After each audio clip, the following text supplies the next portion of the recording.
Ok, estamos aqui na segunda parte da aula História da Igreja, com foco nos fatos mais importantes que marcaram a trajetória da Igreja no decorrer dos séculos, dos primeiros séculos.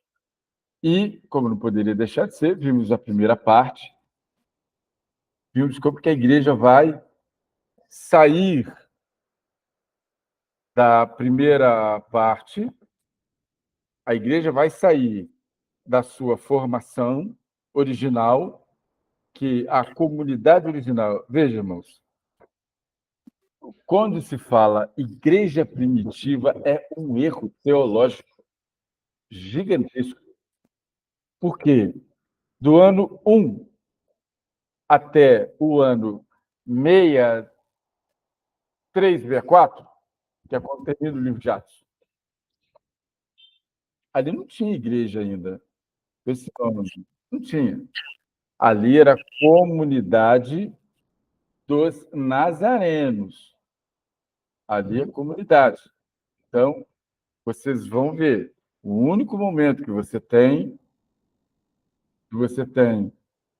que é falado de cristãos, que parece que é Atos 11, na ida de Paulo para Antioquia.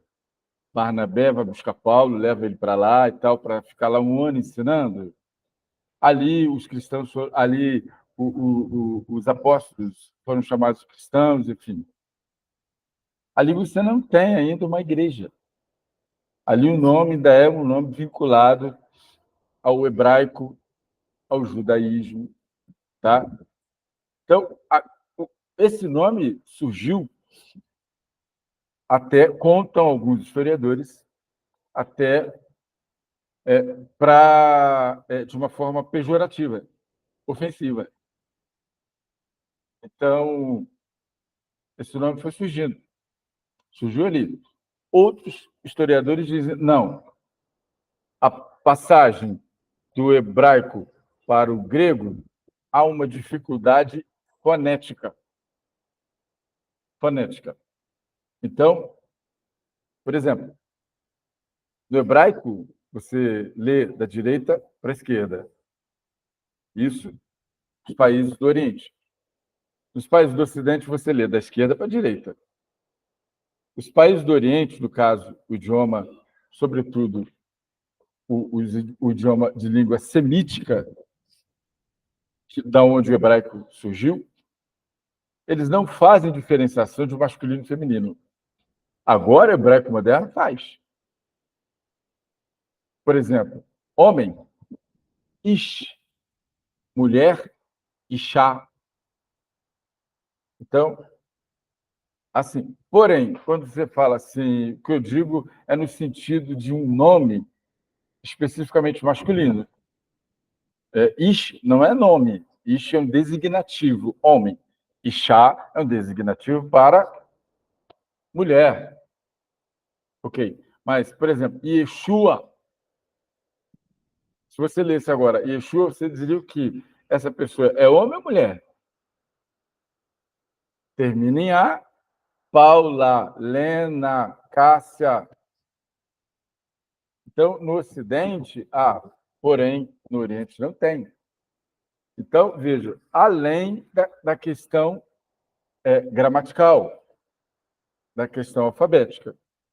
Então, o nome que eles conseguiram para transformar, para falar de nazarenos, ou era nazarenoi, ou era cristianoi.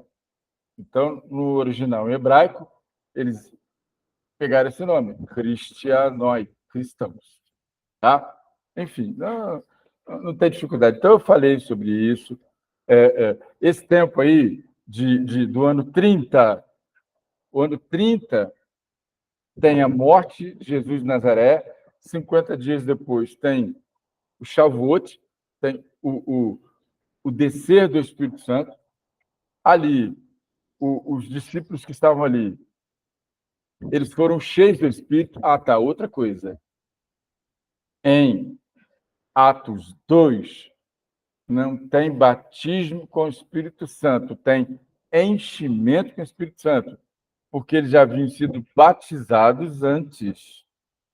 Quando o Senhor aparece no meio deles, eu não estou lembrado qual o texto, depois os irmãos, se tiverem aí, o Serjão me ajuda aí, e diz qual é o texto. O Senhor Jesus aparece no meio deles e diz: a paz seja convosco.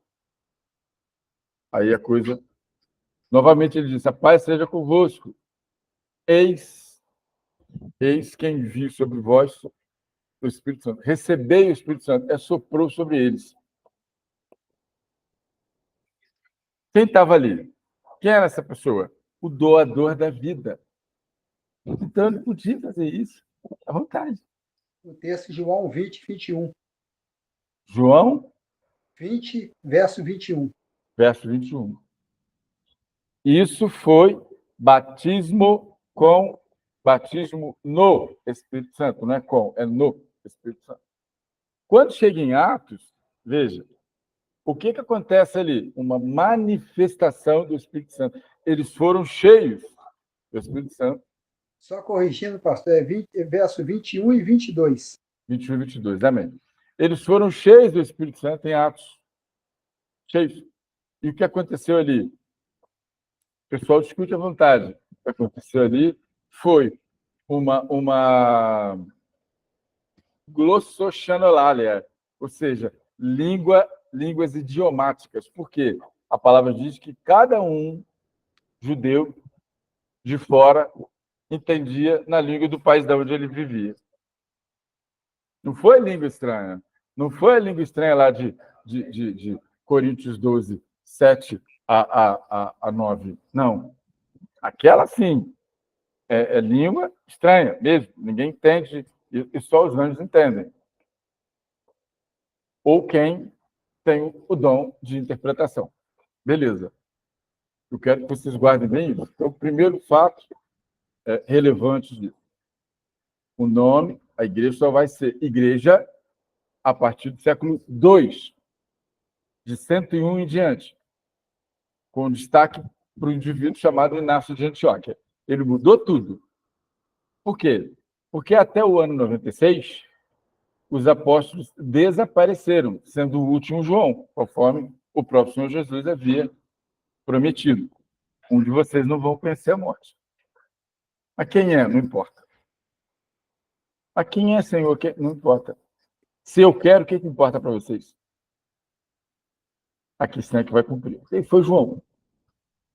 E João vai até 90, 96 e tal, morre Diocleciano e tudo. João sai de Patmos e morre de velhice. Então, ali, a igreja mãe era a igreja de Jerusalém. Igreja, entre aspas, você tem ali uma congregação que ia lá. E eram nazarenos. Você tinha um grupo de pessoas que formavam o alto concílio da igreja. Vai ver em Atos 15 e em Atos 10 também, você vai ver. Eles se reúnem e lá eles davam as decisões e mandavam extrair a carta. Isso não foi uma nem duas vezes. Só que só está narrado ali em Atos 15, uma única vez. E mandavam emissários e tal. Essa palavra emissário no hebraico é shilirim. E eles mandavam os emissários e levar essas cartas. Essas cartas elas eram multiplicadas para que fosse levado para outras congregações. Então, o primeiro fato é que não tinha igreja ainda, era a congregação dos nazarenos. Eram nazarenos, eram seguidores do caminho, eram seguidores da seita. Seita, naquela época, não tinha a mesma significação dos dias de hoje. Tá? Seita era apenas uma ramificação. Ponto. Ali estava desse jeito. E vai prosseguir. Você vai ver em Atos 26 o governador falando com Paulo, e os seguidores dessa seita, os seguidores do caminho. Eles não estão falando de cristãos. Isso só acontece uma vez, até esse ano. Depois que o último apóstolo sumiu, morreu todo mundo. Quais as igrejas? Ah, tá. Morreu todo mundo. E no ano 70, Jerusalém foi destruída. Não tinha mais templo, não tinha mais sumo sacerdote, não tinha mais levita. Fugiram os que conseguiram fugir. Veja. Então, o que os caras que são de países de língua grega, países que vivem na cultura grega, o que eles fazem? Para que eu vou ficar fazendo festa aqui, as festas hebraicas? Para que a gente vai ficar dando nome aqui hebraico? A gente vive aqui na cidade X, Grécia, por exemplo. Aqui é filosofia grega, irmão. Então, vou fazer o seguinte, vamos dar o nosso colorido? Vamos. Então, tá. O que a gente pode chamar dessas igrejas aqui? Vamos chamar de cristão. Mas não foi como a gente chamava daquela época? Então, igreja cristã, perfeitamente. Mas por que não Keila? Não, porque Keila é nome hebraico, a gente não quer saber nada de hebraico, não. Aquilo lá é de coisa deles. Vamos chamar de eclésia, assembleia. Entendeu? Então, vocês vão ver, por exemplo, vocês vão ver o pessoal que fala língua espanhola, os latinos, eles não falam igreja, eles falam eclésia, iglesia de Deus. Isso já é uma passagem do grego para o latim, do latim para o português virou igreja. J, que não existia até o século IX.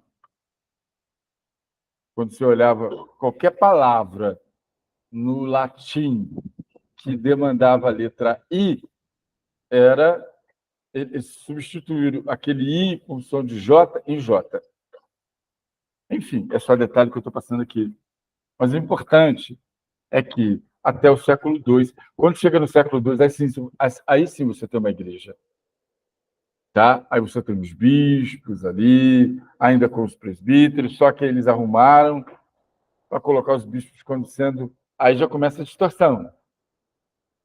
Porque até o primeiro século ali, bispo, presbítero, evangelista, pastor e apóstolo tinham a mesma função. Qual? Cuidar de rebanho.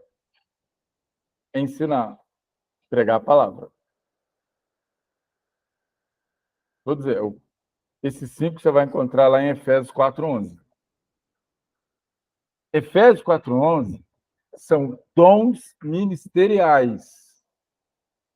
Bispo é cargo, ancião é cargo, presbítero é cargo. E, eventualmente, pastor é aproveitado também como cargo. O que você tem hoje? Qual foi a discrepância de lá até aqui? Que quando entra na fase de igreja, começa a receber a influência da filosofia grega. Os nomes gregos tentam usar, inclusive, o ensino dos filósofos para interpretar as Sagradas Escrituras. Vão fazer isso. Vocês vão ouvir falar de Justino Marte, que vai usar isso. Vocês vão ouvir falar de Tertuliano, meu colega advogado, Tertuliano de Cartago, que vai usar o direito para interpretar os textos bíblicos. Ele vai pegar regras de interpretação de textos jurídicos e vai usar para interpretar os textos bíblicos. Coleguinha Tertuliano de Cartago. E assim, começa a igreja ali. Bom, ok. Século II, ano 101, vai até o ano 200. Ou seja, do ano 101 a igreja vai entrar no processo de perseguição, 250 anos. Aí você vê a arena, aí você vê catacumbas, aí você vê uma série de perseguições. Oficiais uma, gerais uma, locais outra. É aonde a gente vai entrar aqui agora, tá? Então, eu fiz essa introdução para você se situar na história, tá bom? Então, vamos lá aqui. O processo sui generis da pseudo... Isso aqui significa falso. Conversão de Constantino. Do Solis Invictus a Jesus Cristo. Solis Invictus era o Deus que eles adoravam. Solis Invictus com Mitra era o Deus que era adorado praticamente pela maioria das legiões romanas. Então, a conversão de Constantino foi diferente, com certeza, da conversão de qualquer cristão comum. Quando algum pagão se convertia, prestem bem atenção nisso, ele era submetido, ele era chamado de catecúmeno.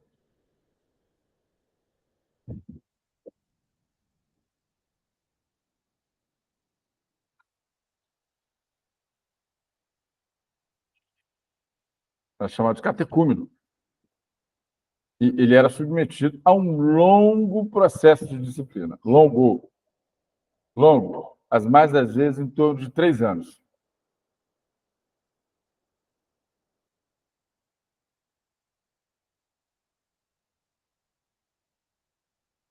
E nesse período... Epa, e nesse período ele tinha que andar coladinho no bispo.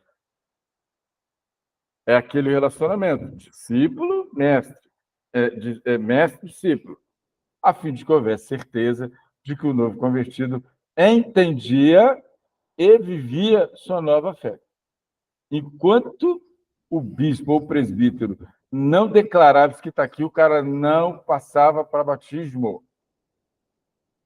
De jeito nenhum. Hoje é quase miojo, hoje é instantâneo. Jogou, botou na água, já está pronto. As pessoas têm muita pressa, Deus tem muita pressa, mas o Senhor quer pessoas verdadeiramente convertidas. Então, esse catecúmeno seguia seu bispo como guia e pastor para descobrir o significado da sua fé nas situações concretas da vida. Olha aqui, ó. A fé aqui, ela é colocada como uma manifestação no momento em que você está sendo confrontado. Ah, você tem que orar com fé, você tem que pedir com fé. Não, isso não é fé. Isso é crença.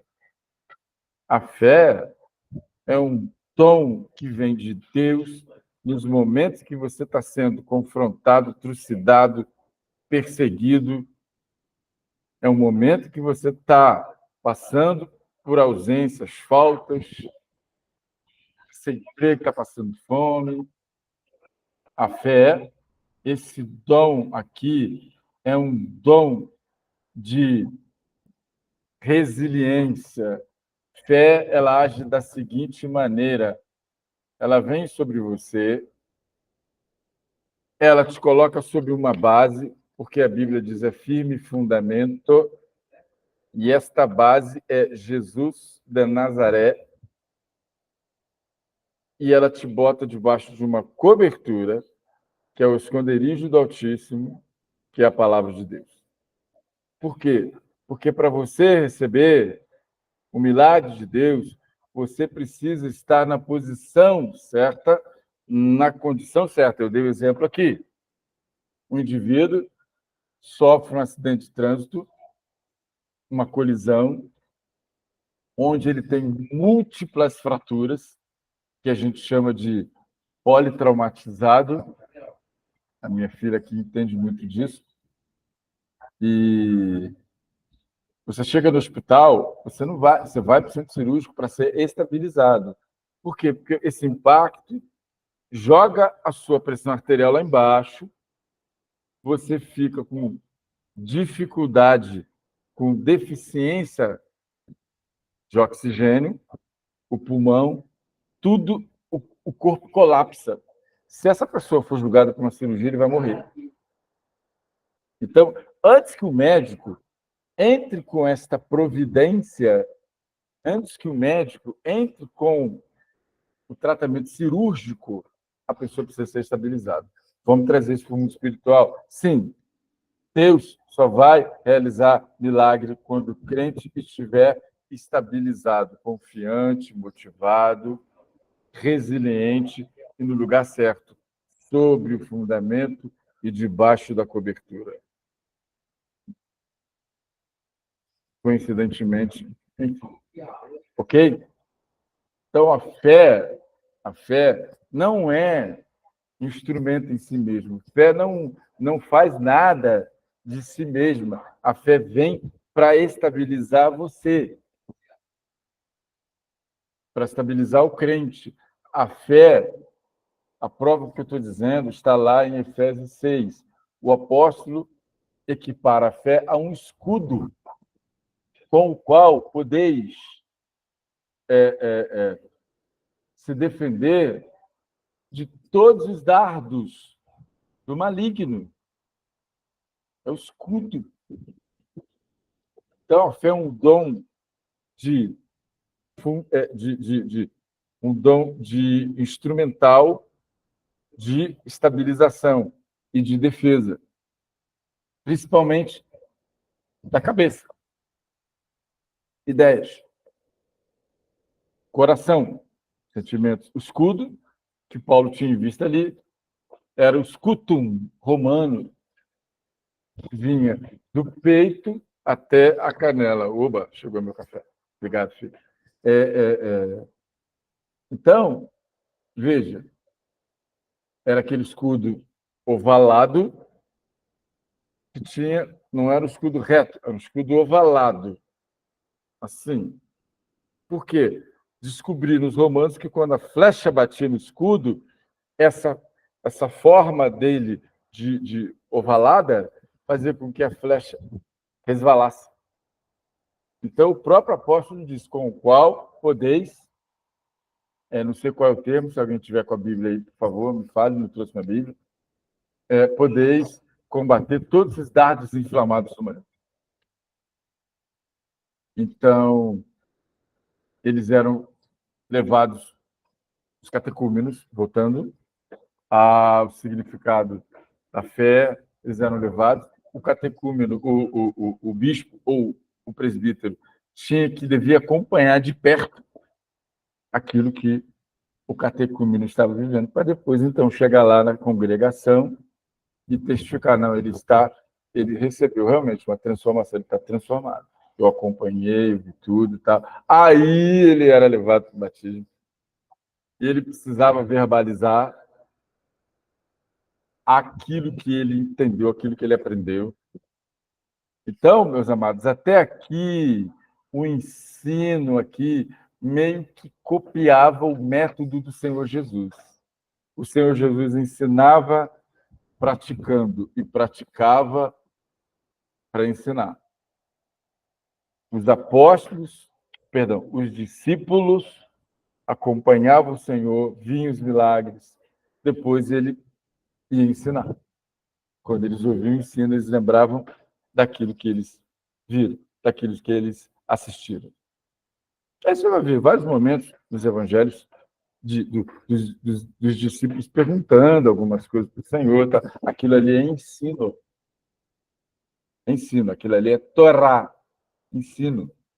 Torá também tem significado de ensino.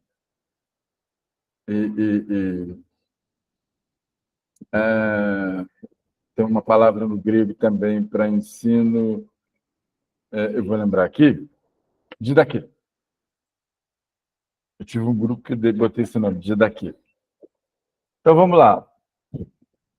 Feita essa pausa aqui, é necessário que se esclareça que Constantino I, pescoço de touro, ou Constantino Grande, se reuniu com Licínio, imperador do Ocidente. Era um triunvirato. Cada César tinha um Augusto. Com o tempo foi morrendo os Césares, o Augusto ocupava o lugar do César. César não é nome próprio, é cargo. Augusto não é nome próprio, é cargo. E Constantino fazia parte desse arranjo de imperadores. Constantino foi escolhido César por causa das suas qualidades de estrategista. Então, esse outro cara aqui era o outro imperador do Ocidente. Ele se reúne na cidade de Milão e eles assinaram o chamado Édito de Tolerância. Primeiro veio o Édito de Tolerância. Tá? Isso aqui, irmãos, eu digitei, eu copiei. Isso aqui é o documento original desse édito. Vocês estão vendo aqui, ó. Tá? Esse é o Édito de Tolerância para os cristãos. Não está falando para o cristianismo ou para as igrejas cristãs. Está falando para os cristãos. Então, até o século, aqui, você está vendo 313, é século IV.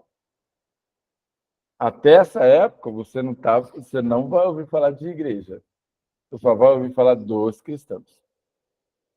Tá? Depois que está aqui, aí você vai começar a escutar eclésia, eclésia, eclésia, eclésia. Aí diz aqui, ó, nós, Constantino e Licínio, imperadores, encontrando-nos em Milano para conferenciar a respeito do bem e da segurança do império. Decidimos que, entre tantas coisas benéficas à comunidade, o culto divino deve ser a nossa primeira e principal preocupação.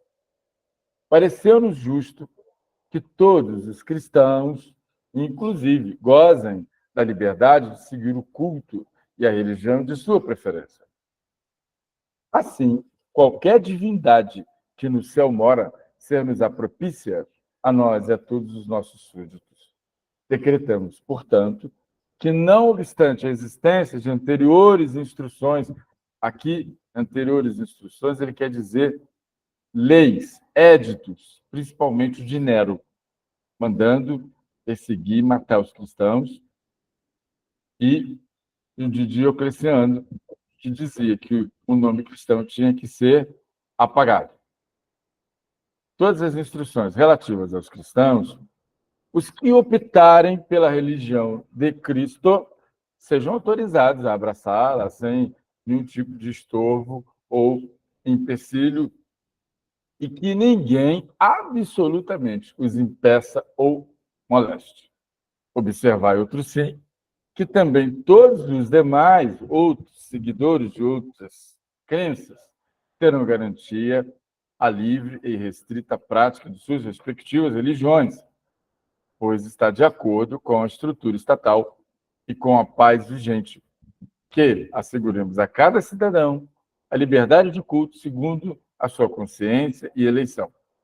Não pretendemos negar a consideração que merecem as religiões dos seus adeptos, e blá, blá, blá, blá, blá, blá, blá, blá, blá, é-nos grato ordenar pela presente que todos os que compraram esses locais, está falando aqui dos locais de adoração dos cristãos, que haviam sido salgados para não dar nenhum tipo de plantação, haviam sido depredados, haviam sido adquiridos por pessoas. Na verdade, eles adquiriram quase que de graça. Então, o imperador, os imperadores estão mandando eles devolvessem esses locais aos cristãos. As mais das vezes eram casas improvisadas, como é o caso da igreja de Dura Europos, que é dessa época aqui, século I, século II. Depois eu vejo se dá tempo de mostrar aqui uma imagem do sítio arqueológico dessa igreja, que era uma casa e foi adaptado para ser local de adoração cristã, ou eclésia, ou igreja. Então, as igrejas recebidas como donativo e os demais que antigamente pertenciam aos cristãos devem ser devolvidos. Proprietários, porém, podiam requerer uma compensação. E tal use a máxima diligência, Então, veja, Mais tarde, ainda nesse século, 300 e tal até 400, século IV, outro imperador que veio depois de Constantino, Teodósio, vai fazer o Édito de Tessalônica e aqui ele vai declarar o cristianismo como religião oficial do império. Aí, meus amados, acontece o impensável. O perseguido se torna perseguidor. Viraram amiguinho do rei, do imperador, e passaram a perseguir as igrejas pagãs. Destruíram templos de uma importância arqueológica, histórica, vários, inúmeros, saíram fazendo aquilo do qual eles padeceram nos primeiros séculos, nos 250 anos. Olha como a história parece brincadeira. Esqueceram o que eles sofreram, quiseram pagar com a mesma moeda. Então, vai ser esse imperador. Quando vocês ouvirem dizer assim, Constantino declarou o cristianismo a religião oficial do império. Errado. Foi Teodósio. Constantino fez a tolerância. Ele, Licínio ainda era vivo, depois ele vai arrumar uma briga com Licínio, vai matar Licínio, chama-se Batalha da Ponte Milvia. Ele vai dizer que teve a tal da visão da cruz de Cristo e vai se tornar um imperador único. Esse era o objetivo dele. Tá? Então, de novo, quem vai declarar o cristianismo como religião oficial do império não é Constantino, mas é Teodósio, que, aliás, é um nome que tem significado aqui para a para o grego, tem um nome grego. Theos, que é Deus, e outro que eu não me lembro agora. Então, vamos lá. Ele faz o Édito de Tessalônica. Édito significa lei. De Tessalônica, foi elaborado na cidade de Tessalônica. Aí sim ele declara o cristianismo como religião oficial do Império, banindo todo e qualquer tipo de manifestação contrária, fosse ela pagã ou de qualquer outro credo. No caso de Constantino, mesmo depois da Batalha da Ponte de Milvia, que eu me referi aqui, mesmo depois, ele foi onde Constantino teria tido a visão da cruz e tal, parará. Constantino nunca se submeteu à autoridade pastoral cristã. Eles achavam tudo que ele fazia bonitinho. Ele é imperador, deixa ele fazer. Mas ele não é batizado, ele é imperador, pô, deixa ele fazer. Mas ele não foi catecúmeno, ele é imperador, deixa ele fazer. Ele não sabe o que ele está fazendo. O cara depois vai se meter na vida interna da Igreja Católica. Católico significa universal. Até ali, esse nome era bacana. Depois passou a ser romana, apostólica e romana. Eu vou explicar isso porque vocês vão entender. Fica calmo. Então, o Constantino fez o Concílio de Nicéia, da onde saiu o credo, creio em Deus Pai, Todo-Poderoso, Criador do céu e da terra, em seu Filho Jesus Cristo, feito da mesma essência, não criado, gerado, blá, blá, e vai... Ele se mete nisso. E todo mundo achando aquilo bonitinho. Só que não. A coisa era séria. Entretanto, Constantino, ele ainda ocupava um cargo que era exclusivo dos imperadores, chamado Pontifex Maximus, ou seja, ele era o pontífice, o sacerdote máximo do culto pagão.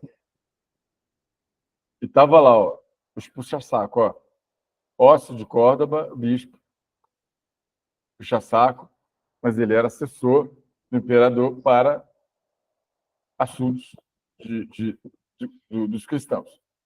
Lactando bispo, foi tutor do filho de Constantino, Cristo, que depois vai virar imperador, de um pedaço lá. E você tem o grande historiador Eusébio de Cesareia, bispo, que vai escrever depois a história dos hebreus. Recomendo para todo mundo que puder adquirir, adquira. Tá? Adquira, porque vale a pena, e muito a pena. É um bichão dessa grossura, se for livro físico. Quem não tiver, depois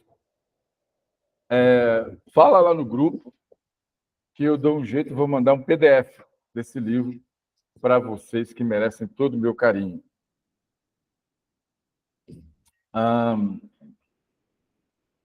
Para isso vocês estão aqui, né? Então vamos lá. Constantino sempre se reservou o direito de determinar ele mesmo suas atitudes religiosas.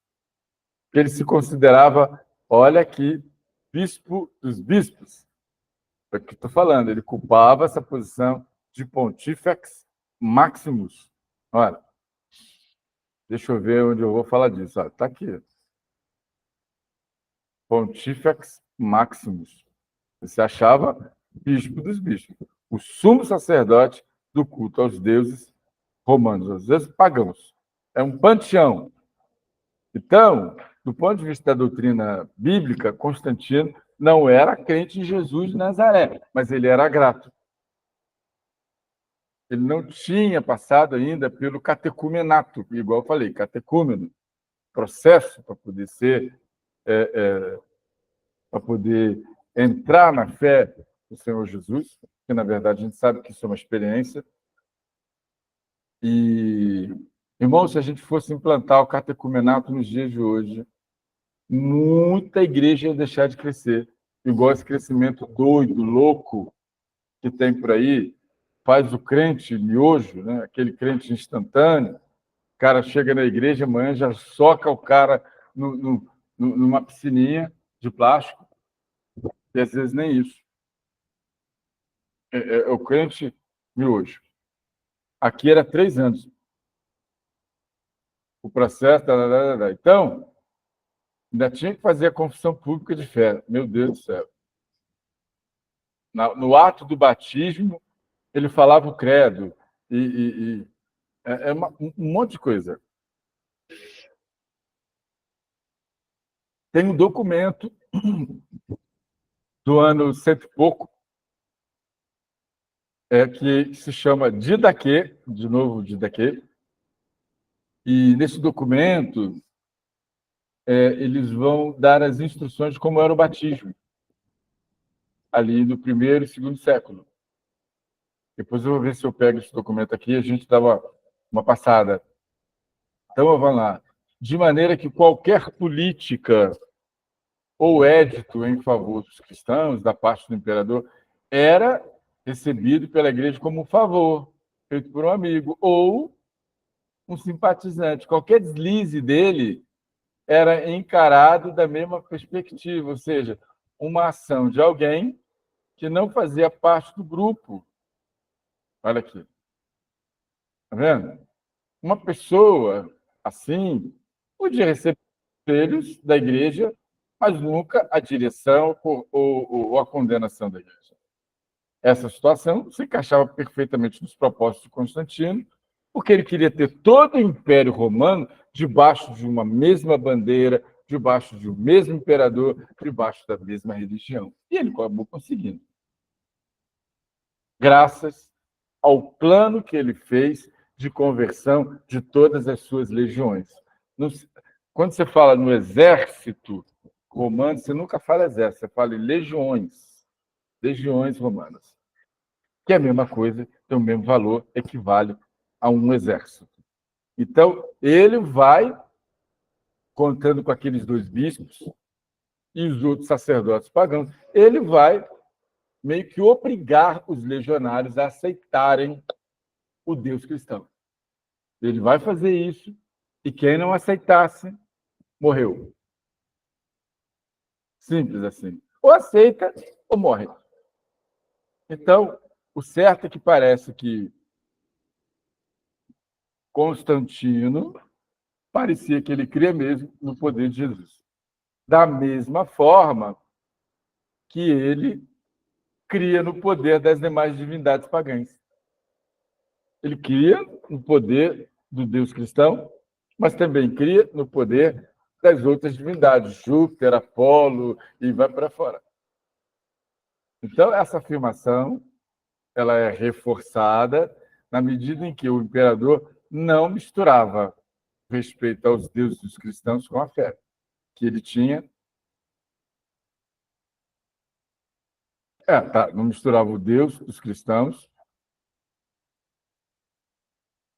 com a fé que que os cristãos, né, que os cristãos tinham por esse Deus, a ponto de entregar a sua vida por amor a ele. Mas para Constantino, o Deus dos cristãos era, olha bem, olha o que o imperador percebia, qual era a ideia dele. Ó, o Deus dos cristãos era um ser extremamente poderoso que estava disposto a ajudá-lo sempre e quando ele favorecesse os seus fiéis. Olha o pensamento do cara. Dessa forma, Constantino interpretava a sua fé em Jesus Cristo de uma maneira que não o impedia de adorar a outros deuses. Por isso ele ficou ali. Então, boa parte da sua carreira política, ele pensou que os soles invictos e o Deus dos cristãos eram exatamente a mesma divindade. É o que se fala hoje, porque Deus dos cristãos equivale a Buda, equivale tudo errado. Mas tem muita gente boa com esse discurso por aí ainda, vendendo esse tipo de discurso. Então, veja, ele pensava que os outros deuses também eram reais. Eram versões uns dos outros, versões. Apesar de serem subalternas. Por essa razão, Constantino poderia, como, por exemplo, ele podia consultar o oráculo de Apolo, exercer a função de Pontifex Maximus, ir lá oferecer um sacrifício para Apolo e tal, e participar de cerimônias pagãs dos outros tipos de deuses, e continuar acreditando no Deus cristão que tinha dado a vitória para ele. Olha que situação complicada, que apesar de ser velha, antiga, tem muita gente de pendurado em cima do muro, igualzinho isso que está aqui. A história sempre se repete. Então, Constantino se comportava dessa forma até quase o final dos seus dias. Porém, ele só recebeu e aceitou o batismo quando ele estava morrendo. E foi feito batismo de aspersão nele. Antes de sua morte, ainda na doença, Constantino aceitou ser batizado para que somente aí ele fosse considerado um cristão. Por isso que eu falo pseudo-conversão. Porque tem muito historiador, tem muita gente na internet falando: Constantino se converteu a Jesus na batalha, não sei o quê. Não, cara pálida, não.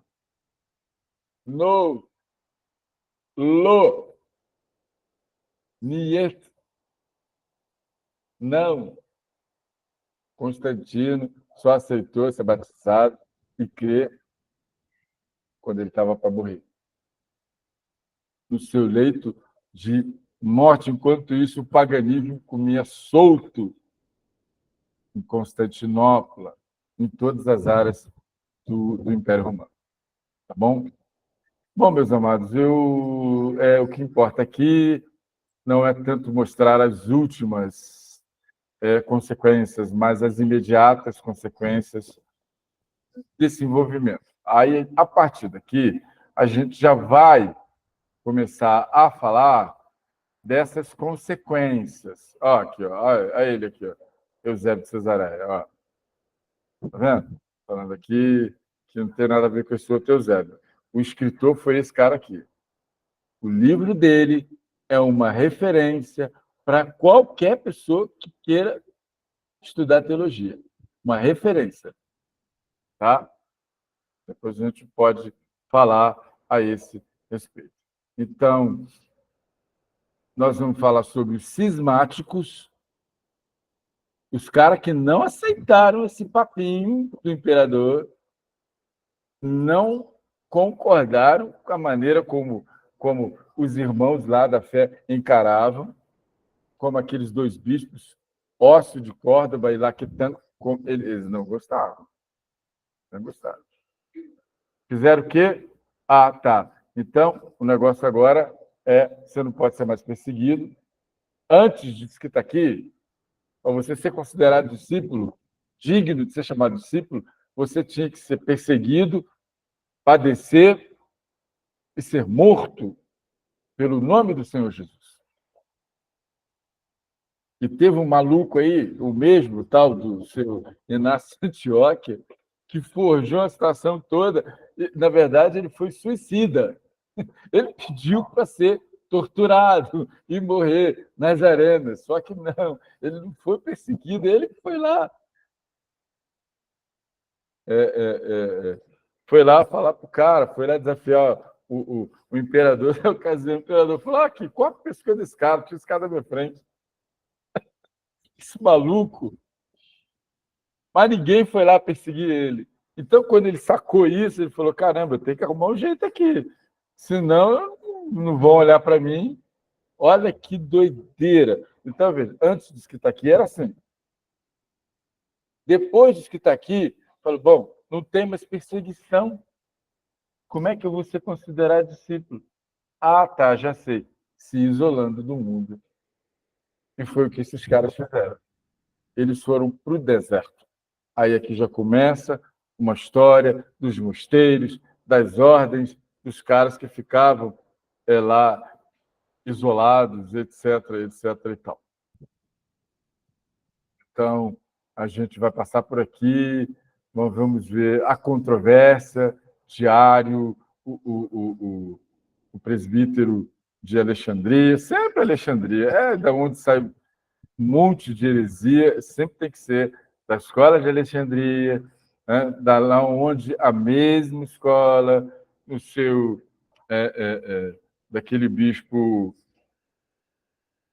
chamado Orígenes, é o cara que vai criar o tal do nome, a tal da interpretação alegórica. Esse cara que vai criar isso aí. Tipo, esse aqui é tipo disso, esse aqui é tipo de Davi, esse aqui é tipo de Saul.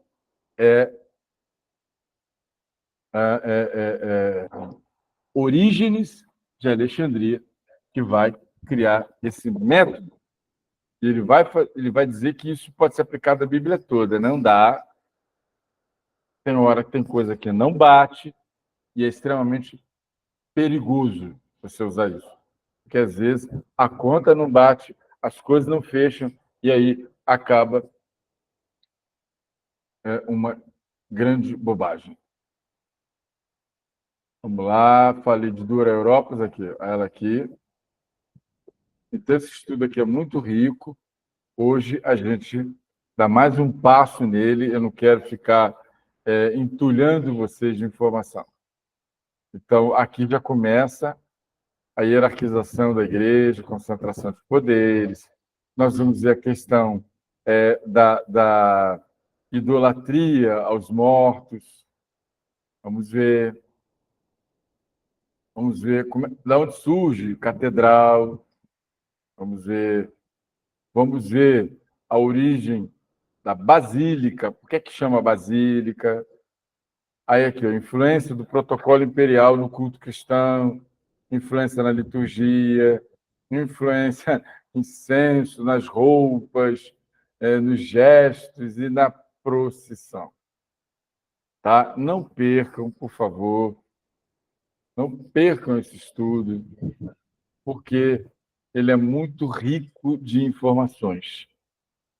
E quem não está assistindo está perdendo muita coisa que vai explicar, vai levar você a compreender muitas coisas atuais. Ok? Beleza? Glória a Deus. Então, podemos encerrar por aqui. Amém. Eu dou glória a Deus pela vida de vocês. Baruch Hashem. En medio de la noche es la iglesia que anhela su venida, es la novia que clama por el novio, es el rey.